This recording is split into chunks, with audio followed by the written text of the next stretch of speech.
Welcome to AMS Motor Speedway, otherwise known as Atlanta Motor Speedway, here in Atlanta, Georgia, for today's running of the Advocare 500. This race and this commentary is brought to you by JT Mathis 48, doing only what he can to get noticed. Other than that, let's get into it. There you see the Oral-B USA 500, now referred to as the Advocare 500, here at Atlanta Motor Speedway. There you see the cars lined up on pit road and ready to go. We qualified 24th today in today's race on the outside row of Tony Stewart, next to Tony Stewart, whatever you want to say. There's the back half of the field, there's the front half. Your pole sitter, Greg Biffle, will start on the pole. Joey Logano starts second, Jimmy Johnson third, and I forget who's fourth. Kurt Busch is fourth. He will start on the second row, I believe, on the outside. There go the fireworks for Atlanta Motor Speedway, and there you see the trophy if you do win today's race. Let's just say it's a good day to be a shell car. You'll find out what that means if you don't know already. But taking the green flag to start the Advocare 500 Atlanta Motor Speedway, 33 laps, 100% difficulty.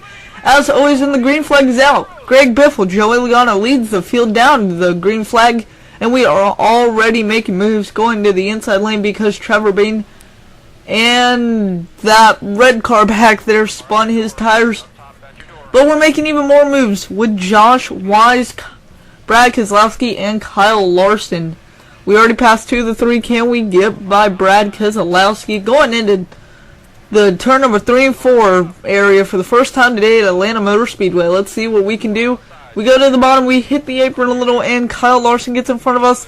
But then Paul Menard brake checks, or not Paul Menard, excuse me, Danica Patrick brake checks and sends Kyle Larson into our bumper in the front, so we do not get any damage, luckily. And we escaped that. Past Jeb Burton for top 20 already, only 2 laps into today's race.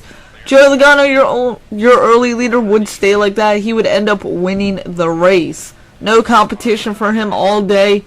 And maybe if we qualified better, we could have got there. But there you see Tony Stewart brake checking us again. Second instance. Skip ahead, lap 8. We finally get our first stripe of the day here. And we kiss the wall a little. And Casey Mears passes us with Brian Vickers for 3 wide. Thought I'd throw it in there for a little short clip and see what you guys think. Now let's go in car with the number 49 Chevrolet. Have fun and enjoy the sounds of NASCAR. There's a 9-second gap to the leader.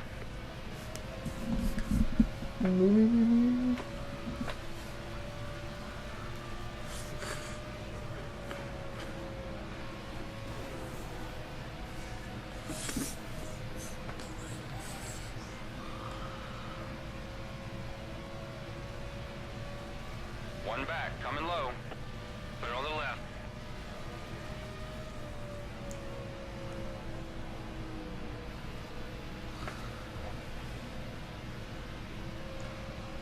The leader is 10 seconds ahead.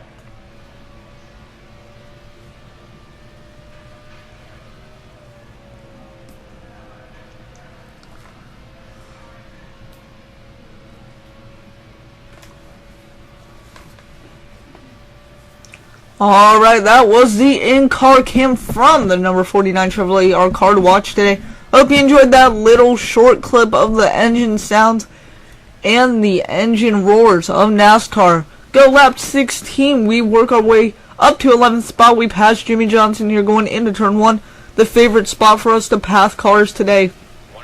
Where most of the cars did brake check, get loose, and all the other kinds of stuff. But we passed Jimmy Johnson very quick. He loses so much momentum that Kurt Busch actually passes him. And we passed Greg Biffle, who started on the pole, so up to 9th. From there on, nothing would happen interesting.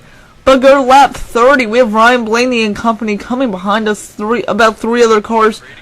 That includes Ryan Blaney, Trevor Bain, Brian Vickers, and all of those guys. Looking for a good top 15, top 20 finish if they can get it. Lap 31 now coming down the backstretch. 3 to go for us, 2 to go for Joey Logano. Once again, he did end up winning, and Penske would be very happy. on today's race at Atlanta Motor Speedway. 31 coming into 3, going out of 4. We do break more than we needed to, and that allows Ryan Blaney and company to catch us. Austin Dillon, no way we're going to catch him at 13 seconds unless he hits the wall, does some extra stuff. But we look like we're going to have a top 10 lockdown all day, and then this is where it gets interesting. Break a little more. Michael Lynette passes Blaney, and it was not Trevor Bayne, it was Michael Lynette. He is 10th. He gets loose. That allows Ryan Blaney to pass, and they are side by side coming out of 4 to the white flag here at Atlanta Motor Speedway. Michael Lynette now does get the run, and going into turns 1 and 2, we did break more than we needed to. We ran it in too deep, as you see here, and we had to break it all the way through the corner. Not something we're accustomed to here at this track. As we are good on fuel, we are good on tires. Yellow hubcap, but Matt Kenseth, where did he come? Where did he come from? Battles his way through all 3 cars there. Works his way up to technically 10th, even though it says 19th, 20th. Don't worry about that. We do finish 9th. We hold Matt Kenseth off, and we do get our first top 10 of the year. So very happy about that performance. Hopefully many to come. Next week we are at Las Vegas Motor Speedway for the West Coast swing, I believe. And that might be a little troublesome. We are not the best on the West Coast. East Coast is really our thing, Daytona, even though it takes really just luck and skill to get up to the front. And the West Coast swing, well, we're not West Coast drivers. We're really not, so it'll be interesting to play out. But now we're going to check the point standings after this. 6:45 here on the East Coast in Florida. And I still have to put up a Wake Forest Dynasty episode. You guys are loving it. Thank you for all the support, all the likes, comments, whatever you guys feel necessary you need to do. So that will be out later tonight. So if you're staying up late Friday night, be on YouTube, check me out. It helps me out a lot. And there you're seeing the points. We move up 19th. In the 19th spot from 32nd. Let's take a look at the top 10. Joey Logano, Kurt Busch, Clint Boyer, Michael Lynette, very surprising, Paul Menard, Harvick, Johnson, Kenseth, Blaney, Stenhouse top 10, McDowell, Witt, Almirola, Earnhardt, Hamlin top 15, and Jeb Burton on the bubble spot for 16th. Remember, you only have to be in the top 16 when the season is all said and done. But that's going to wrap it up, guys. Remember, Las Vegas next week. Like, subscribe if you're new. You know the drill. Let's drill 5 likes for this video and a good top 10 finish. See you guys tonight with the Wake Forest.